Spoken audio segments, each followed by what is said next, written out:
Good afternoon, everyone.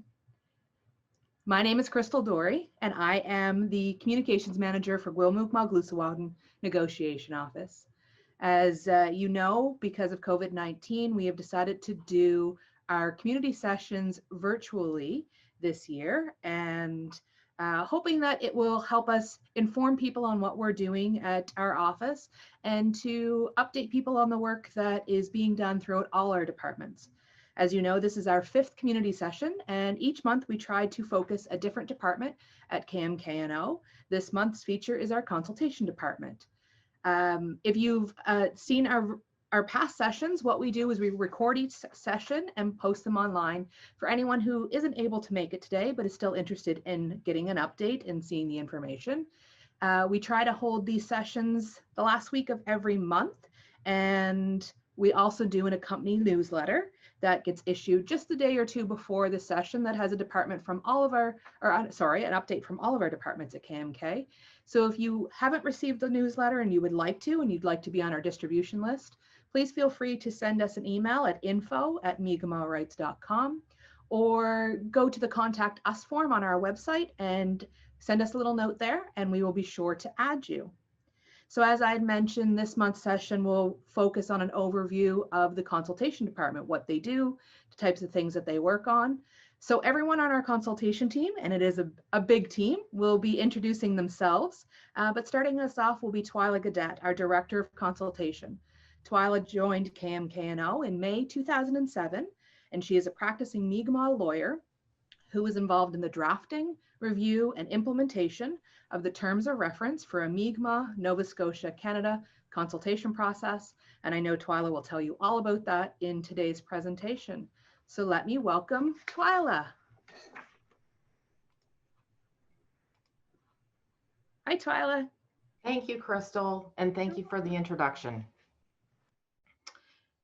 So again, I'm Twyla Gadet, the Director of Consultation. I'm a practicing Mi'kmaq lawyer and joined our team in 2007. So my role is to coordinate and facilitate the Crown to Mi'kmaq consultation. So with upwards of 900 consultation projects and files within our database, in various phases of development, often involving multiple departments as well as multiple levels of government, we have built a great team to help support the work that we do here at KMK. So we'd like to take a few moments to introduce our team, and in no particular order, if I could ask Patrick Butler, our Mi'kmaq Energy and Mines Advisor, to join us and introduce himself. Thanks, Twyla, and good afternoon, everyone. My name is Patrick Butler. I'm the Energy and Mines Advisor here at KMKNO. I live in St. Peters, Nova Scotia, and I'm a band member of Woodland First Nation. I started work with KMK in last August of 2020 and moved into the Energy and Mines position this last March. I previously worked on Sustainable Marine Energy's tidal platform in Grand Passage and as a fishery guardian for my community of Woodland. As the Energy and Mines Advisor here at KMKNO, I work on a variety of files, including not limited to mining projects with companies such as Atlantic Gold and Goldbro, tidal energy developers such as Sustainable Marine Energy and Nova Innovation, and I help support and facilitate a number of renewable energy projects in our communities such as solar and wind projects. I look forward to continuing to work with all the communities, and if anyone from the communities needs support on an energy or mining file, please do not hesitate to reach out. Thank you very much. Thanks, Patrick. Next, we're going to move to Tamara Young, our consultation researcher. I should say one of our consultation researchers.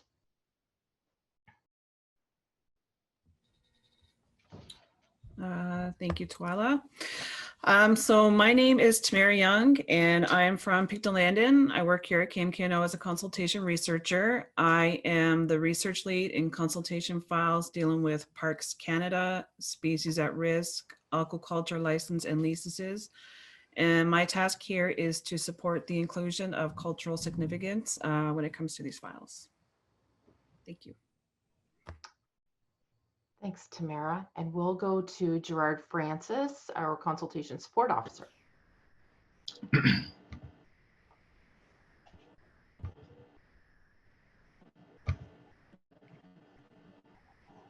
Thank you, Twyla.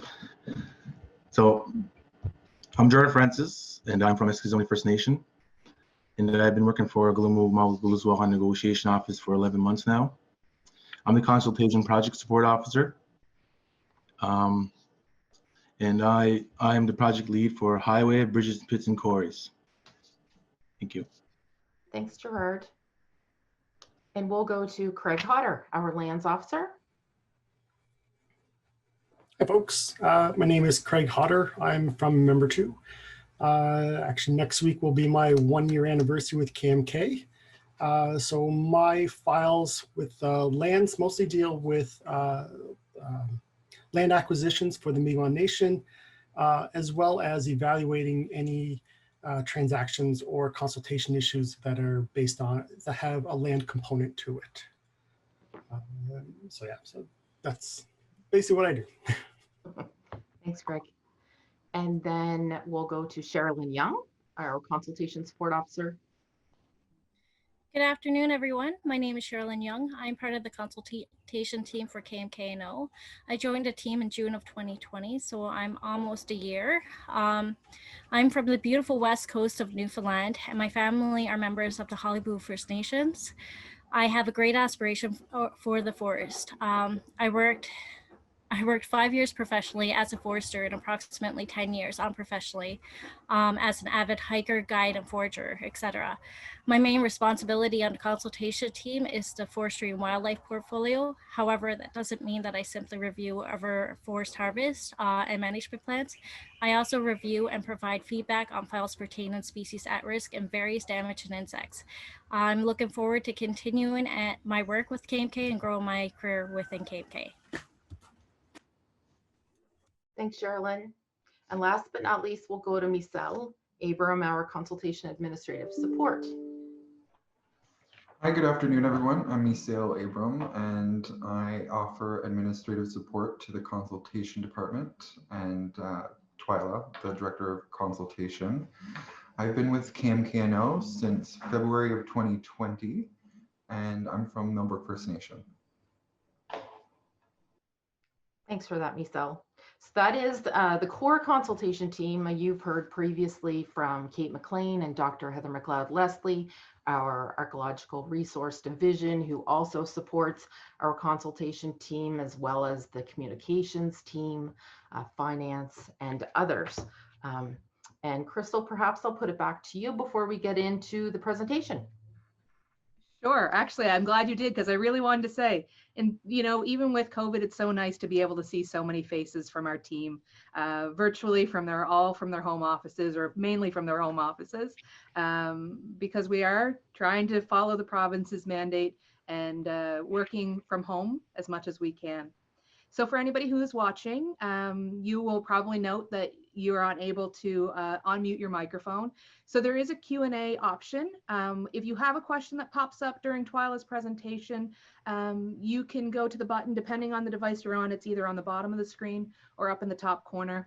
And you can type in a question there and it will come to me. And then after Twyla's presentation, we will do a Q&A portion where I'll pose all those questions we received to Twyla as time allows, and hopefully get some answers for you. So with that, Twyla, I will bring up your presentation right now, so that way we can get the ball rolling for you. Oh, and as I did that, I have completely lost you. Of course. Let me do it this way, so that way I can see what I'm doing.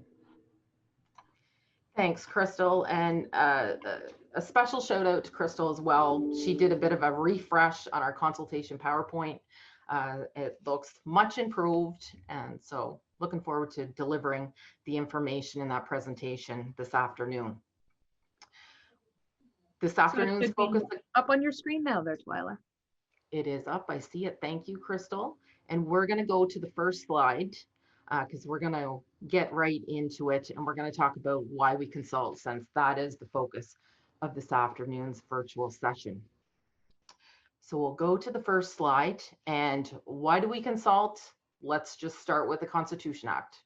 And Section 35, it states in Section 35 that the existing Aboriginal and treaty rights of the Aboriginal peoples of Canada are hereby recognized and affirmed. So while this section in the Constitution doesn't define Aboriginal and treaty rights, it doesn't provide an extensive list, we know that examples include fishing, hunting, logging, self-government. Any impacts to natural resources is an impact on Section 35 rights. So I know we could spend a whole lot of time on that in and of itself, but that is one of the starting pieces of why the Crown has a duty to consult with Indigenous and Aboriginal people across Canada. If that isn't enough, we'll move to the Supreme Court of Canada decisions. So in 2004, I know you've probably heard of these decisions that have been referred to over and over again when we look for a direction on consultation and accommodation. Taku River and the Haida Nation. In these important Supreme Court Canada decisions, they state that the duty to consult arises when the Crown has knowledge, real or constructed, of the existence or potential existence of an Aboriginal or treaty right and contemplates conduct that might adversely affect that right. So when the government is anticipating approvals, decisions, authorizations that could negatively impact our Mi'kmaq rights and title, they have a duty to consult with the Mi'kmaq Nation. The direction from the Supreme Court also said that an asserted right is sufficient to trigger the duty. Therefore, it doesn't have to be a proven right. It's an assertion of right. And that consultation must be meaningful, must be in good faith, and it's required on both sides. So there is a reciprocity duty here for the Mi'kmaq to consult. Accommodation is may be required if there are impacts.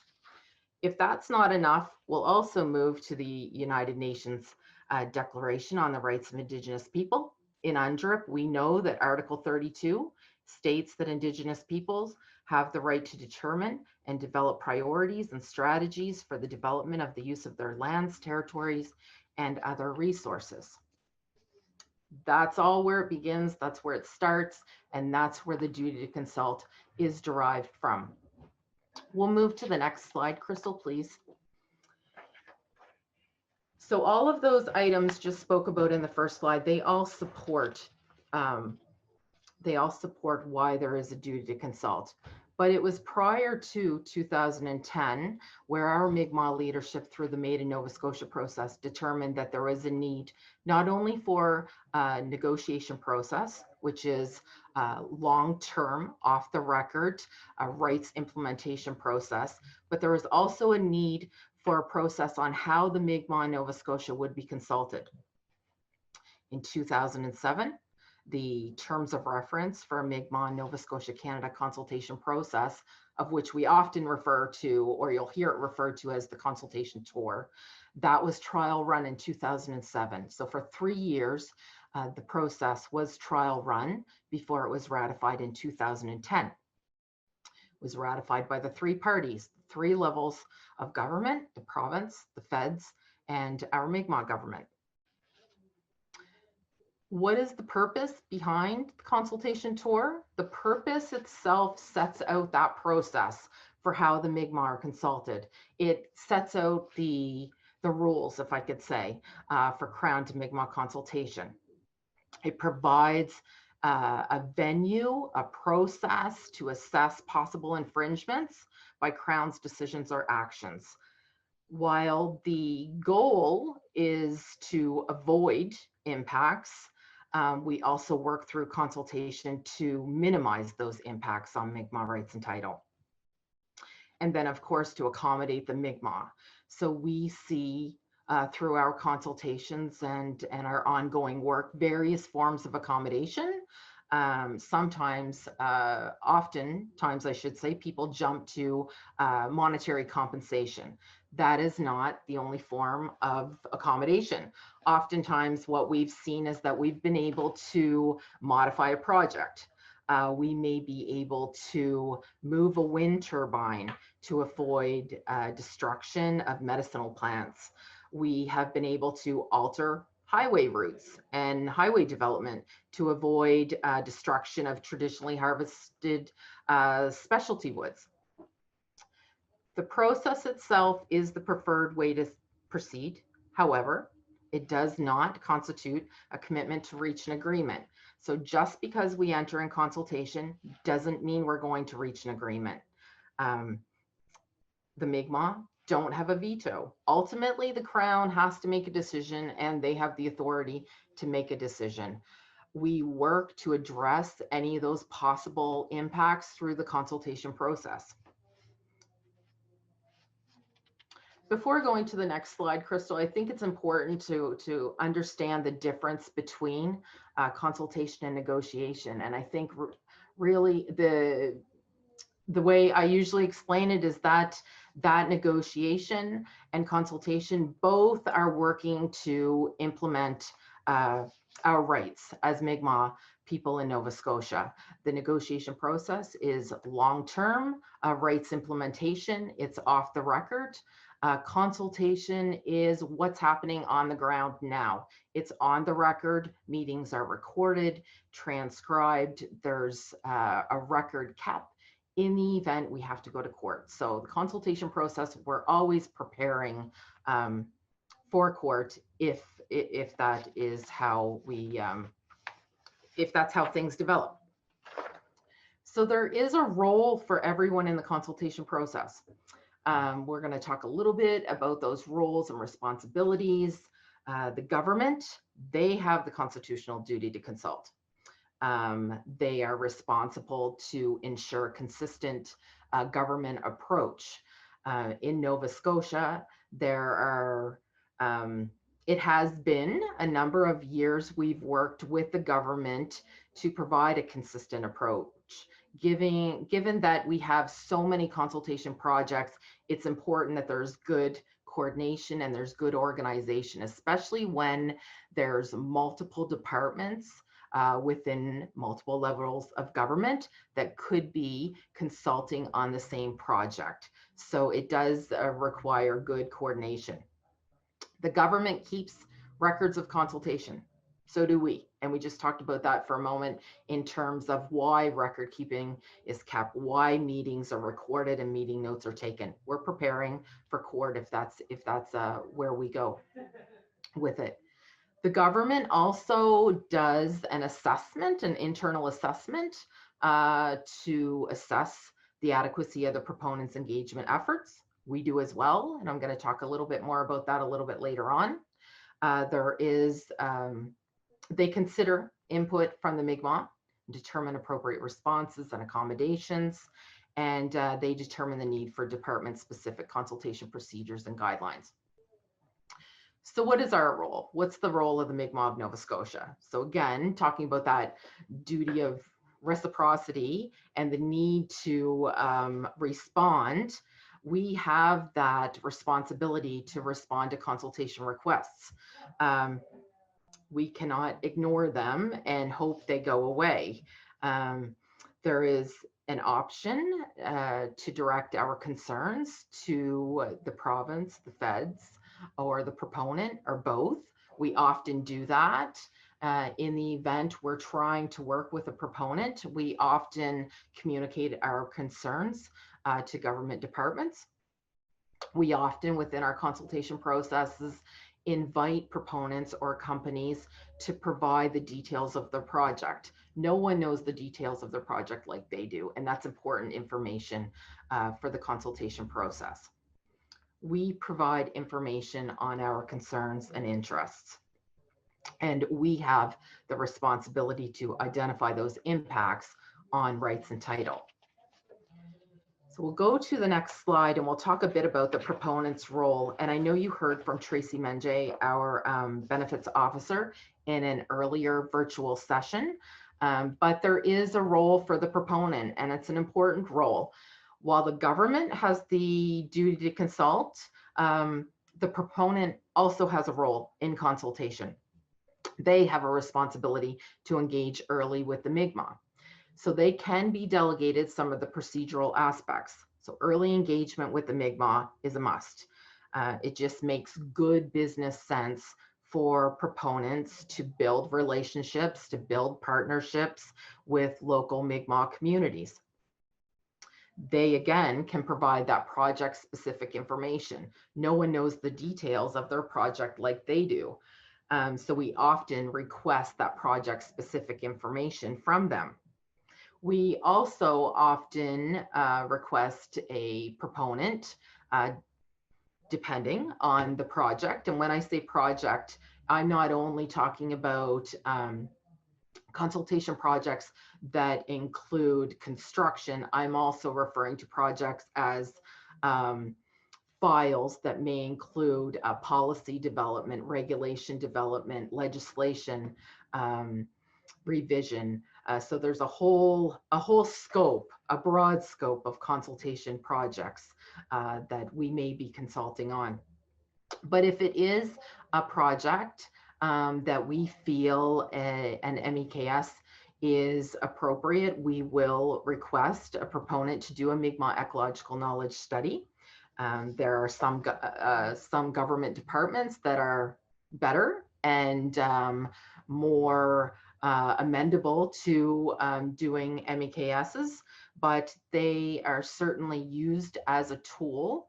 These studies are not consultation in and of themselves, but they are a tool that we use in consultation to help identify impacts to Mi'kmaq rights and title. We also expect proponents to develop impact benefits agreements. They can be called socioeconomic benefits agreements, mutual benefit agreements, doesn't matter what it's called, but there's an expectation that they would that they will develop an IBA with the Mi'kmaq. We have heard time and time again from our leadership that our leadership is not opposed to development, but they do want to be part of development, and they want it to be done in a sustainable way, while at the same time respecting the environment and respecting our Section 35 rights.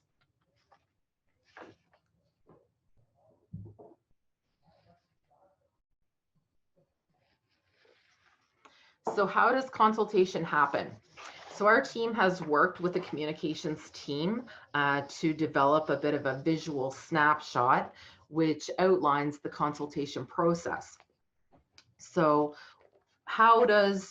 what triggers the consultation process? What starts the process in motion? So you'll see in step 1 of the process is that it's triggered or initiated by the Crown sending a letter. So the Crown initiates consultation. It requests consultation on a project that's happening in Nova Scotia. The letter goes to all of the 13 Mi'kmaq communities, and that's a critical part in our terms of reference, is that the letter goes to each of the 13 communities. We work on behalf of our member communities, but the government does have to send those letters to each of the 13. We may learn of consultation projects before we get the letter. We may learn about projects that may be happening through the media. We often hear about projects from community members. They may see a project that's happening close to their community, and they may notify or ask us about it. If we know about it, what are we doing about it? Are we researching it? Are we involved? And members of the public also reach out to us to let us know about development. And we may initiate a conversation with the government and let them know there needs to be consultation on this project. And the Crown sends that letter and gets the process started. Second step to the process, the Assembly provides direction. So each of our communities, they have the opportunity to do and conduct their own consultation, or they can direct KMK to guide the work. We've had in one particular situation with respect to Northern Pulp, Pictou Landing has led that consultation outside the terms of reference process. They have opted to do that just given the significant detrimental impacts on Pictou Landing First Nation, but the chief often provides updates, and we provide technical support where we are requested to. Moving to step 3, the assembly directs KMK to guide the work. So we work with our assembly portfolio leads. Very early on in the consultation process, we learned that we had to streamline and develop a more efficient process.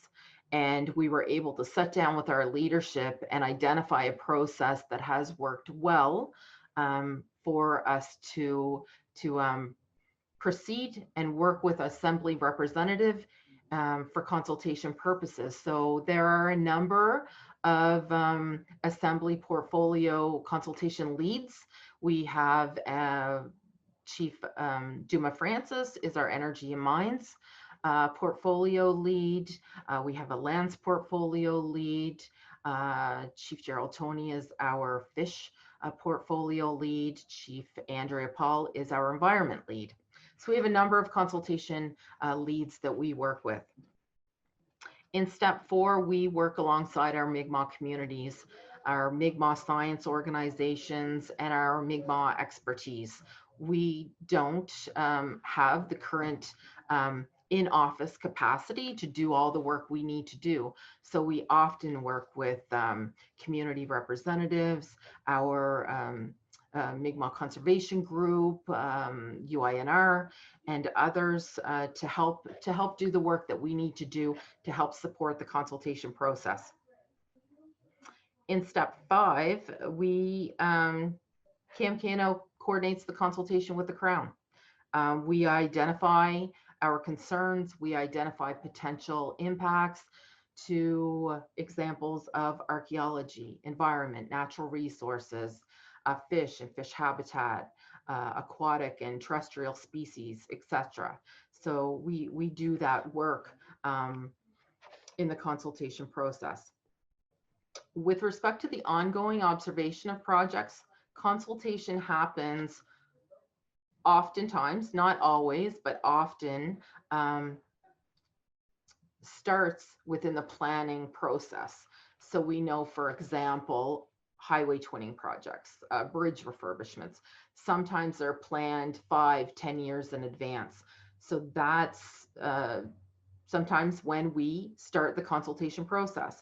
That will happen through the planning stages, right through to construction, monitoring programs, right through to reclamation. So it is an ongoing process. So it's easy to see why we have upwards of 900 projects in our consultation database.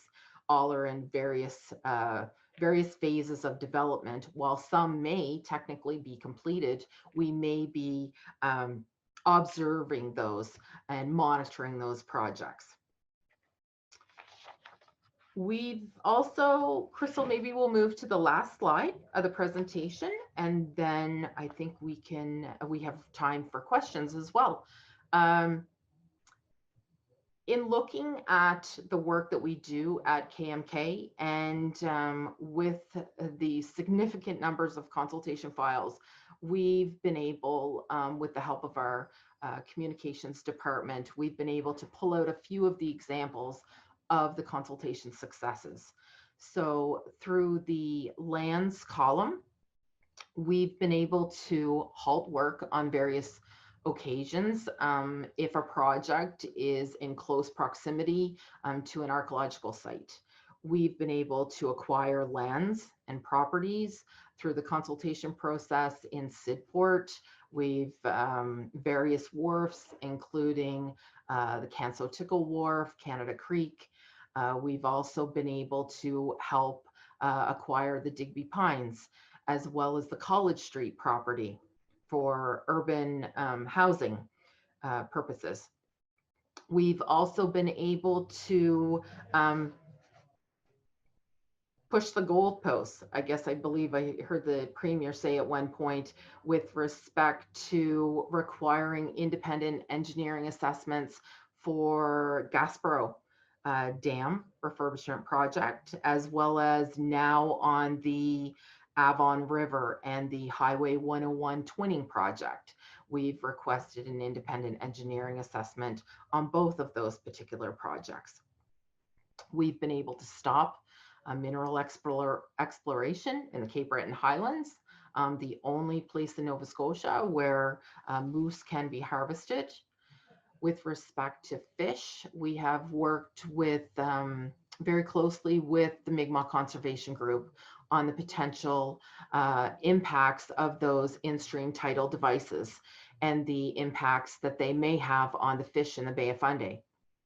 We've worked for a number of years with Unama'ki Institute of Natural Resources on the Mi'kmaq Plamu Salmon Management Plan. We've been able to provide salmon allocations to Mi'kmaq communities that didn't have salmon allocations, and we've been able to work so that they do in rivers where spawning requirements are being met.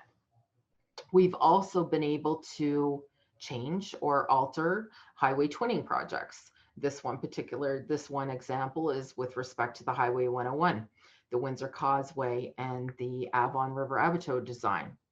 We're also currently working and consulting on marine protected areas, marine spatial planning, areas of interest, and the marine planning network. So we've been able to secure a contribution agreement to support that ongoing work that we're doing with not only MCG, but UINR as well. With respect to the environment, we've been able to work over the last number of years in doing the both the first edition and the second edition of the Mi'kmaq Ecological Knowledge Study.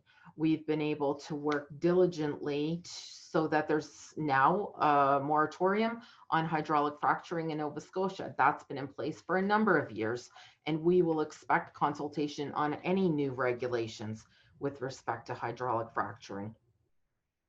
We've also been able to establish advisory committees to ensure Mi'kmaq knowledge is being included in various projects. And then again, with respect to moving that goalpost again, we've also had an engineering firm conduct a third-party review on Alton Gas.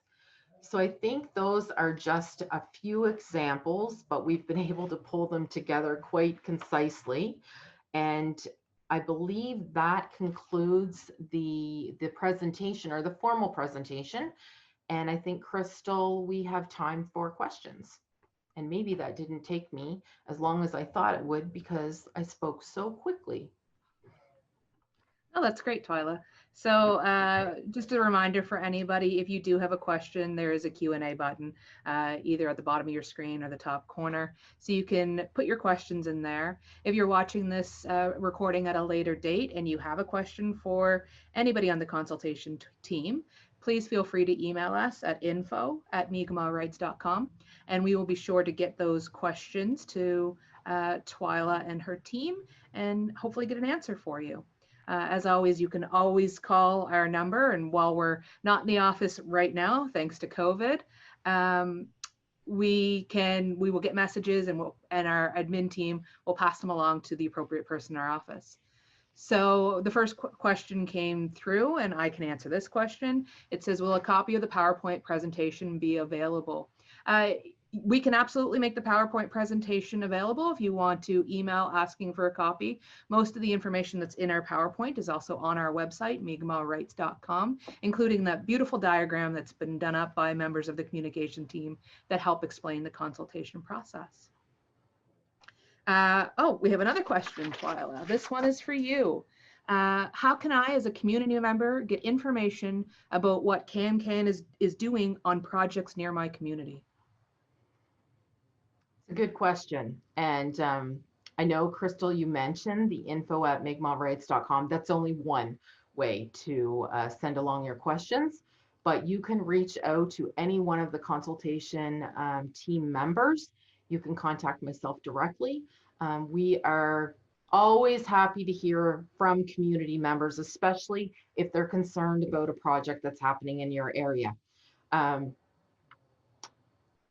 Each one of our team members is generally aware of the consultation project. So if they don't know about that project specifically, they can come directly and direct your inquiry to perhaps our lead researcher on that particular project. You can also contact your chief and council as well, because we consult with chiefs and councils. And if they don't know the answer, they often call us. So please reach out. We encourage you to do so. I think it's also really important to note that sometimes we're looking for feedback from community members. And if you go to our Facebook page, we're often putting up things. I know one in particular was on pesticide use, and we needed to know if that impacted any traditional harvesting areas. So we were looking for feedback for community members. So keep an eye for community notices, for posters that may go in community newsletters or on our Facebook page. Because we're always looking for input from community members. So from a communications perspective, I just needed to build it on to that, Twyla. Oh, we have another question here. It is, what is the difference between consultation and engagement? Consultation is with the Crown. So the Crown has the duty, the constitutional and legal duty to consult with the Mi'kmaq of Nova Scotia. So that consultation process, when we talk about that, that's the formal on the record consultation process. Engagement only happens with companies. We don't consult with companies or proponents. There's an obligation, a responsibility, and a role for the proponent. So when we talked about that in the presentation, companies definitely have a role. They are the holders of their project information, and that's important to bring forward. But that is a separate while parallel process. Consultation can be happening at the same time as engagement. The hope is that engagement would happen early on, build that relationship, build that partnership, and then that will certainly avoid or could potentially avoid situations where the project is held up or delayed, because nobody wants to be in a position where we look like we're holding up a project, but sometimes that does occur. I hope that answers the question. It does, and I think it might answer this one, but I'm going to ask this one anyways that came through because it was coming through at the same time. So how do companies or government know when they need to consult? Mm-hmm. So they work through the Office of Olnu Affairs, which was the Office of Aboriginal Affairs. They are, I would say, our counterpart within the provincial government. So they normally reach out to that department. We have also consulted on a proponent's guide that provides advice to those companies as well. So they know when to engage, and then the departments also know when to consult. So OLA does basically an assessment of their project. They assess the level of which consultation should be, and they provide them advice on when they should be consulting, when those milestones happen within the projects that they need to consult with us on. Thank you. When does consultation start and end? And I know you touched upon this in your presentation, but just to reiterate that point. It depends on the project and the complexity of the project, but consultation can happen very early on when the government is contemplating a decision. So it's usually triggered by a Crown decision that a department is going to make, either a decision, an approval, or an authorization that they're contemplating. So when a decision, authorization, or approval is being contemplated that could potentially negatively impact Mi'kmaq rights and title, that triggers the duty to consult. So that's when the government department would organize themselves with other government departments and identify the lead for that consultation. That's when they would reach out to initiate that consultation, and it could end Any number of years. Again, depending on the project, it's a bit of a difficult question to answer because depending on the project, I mean, there are very small, not so complicated projects where it may be an exchange of letters. That is the consultation process. We have consultations that have been ongoing for 10 years. So that consultation would continue through the construction, through the monitoring of the project, reclamation. So depending on the project will depend on how long that consultation goes on for. Yeah, and I think, just thinking off the top of my head, from working here, I know one example with a project that there was a stand of black ash, and black ash obviously is a species of tree that's really important to the Mi'kmaq. So I believe Twyla wasn't the trees just relocated to a safe area so it would stay safe, and really essentially that is addressing the issue. So, although there might have been other components of consultation in that, I think that is a clear example of how a consultation on one item specifically could quickly come to an end. It's true. There's another question here. Oh, it's a powerful question, but a really, really good question. Are our treaty rights affected with consultation? And if yes, how? Are our treaty rights affected? The whole goal of consultation is not to impact those treaty rights. Our work through consultation is all about implementing those rights. Great. How does KMKNO go about consulting the Mi'kmaq? So the consultation terms of reference identifies that consultation can only happen with chief and councils. However, our community members can participate in a variety of ways and feed into the consultation process. So they could be represented through their, and I'm just throwing out examples, they could be represented through their fisheries managers, their community representatives that work on natural resources. They are represented, through advisory committees. We have community members that sit on consultation advisory committees, and it makes for a better process when community members are involved and engaged, as well as our leadership. So, there's a variety of mechanisms where we can engage community members. And if you'd like some more information on that, I'd welcome a conversation. Great.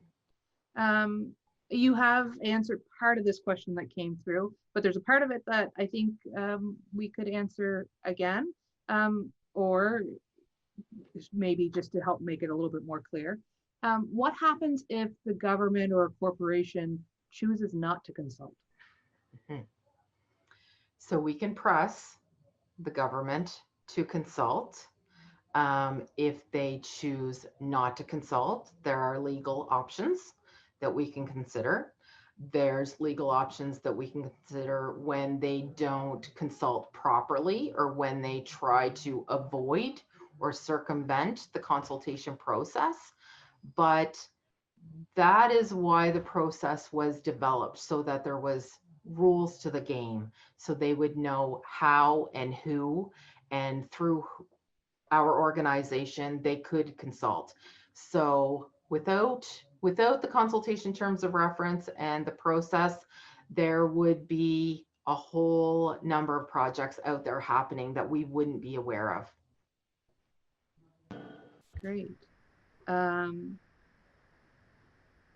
I think I know what this person's asking, so I'm just gonna, hopefully, if I don't ask it properly, just you can type it in and say, you were wrong, Crystal, you didn't get it. How do communities get consulted? So I guess, has the pandemic impacted how consultation happens with community members? Of course, the pandemic has created challenges across the board for everyone. And, we've done most of our meetings virtually. But our advisory committees, our consultation meetings, they have continued virtually. We've been able to reach out to community members through virtual sessions, virtual community sessions, and other mechanisms.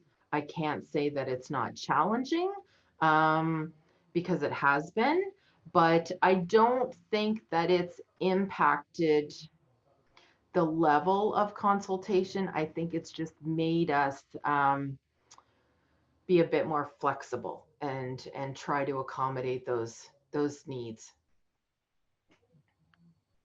So another question being asked is, what happens to a project if the Mi'kmaq just, they don't agree with it at all? They just say no. Yeah, no, we've had those projects where the Mi'kmaq community has just said no. But I think it's important to highlight that um, we don't support projects.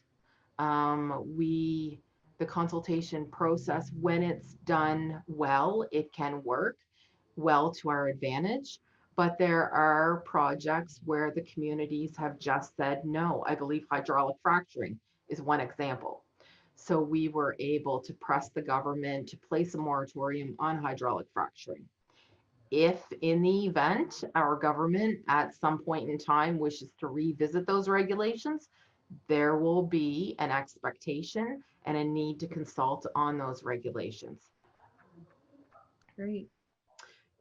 But Is I think there, I have, oh, sorry, go ahead. Crystal, I just had another thought as well, because I think it's important, you know, again, kind of going back to the presentation, that there's, you know, just because we're in consultation doesn't mean we're going to reach an agreement, because ultimately the government has to make a decision. Our intention is to have a good consultation process where all of our concerns are addressed through that process. All of our impacts are either avoided or mitigated. So I think that's, you know, an important part. Great. Is there a more specific definition to meaningful consultation? Well, I think we can all agree that what we believe is meaningful may not be what the government defines as meaningful.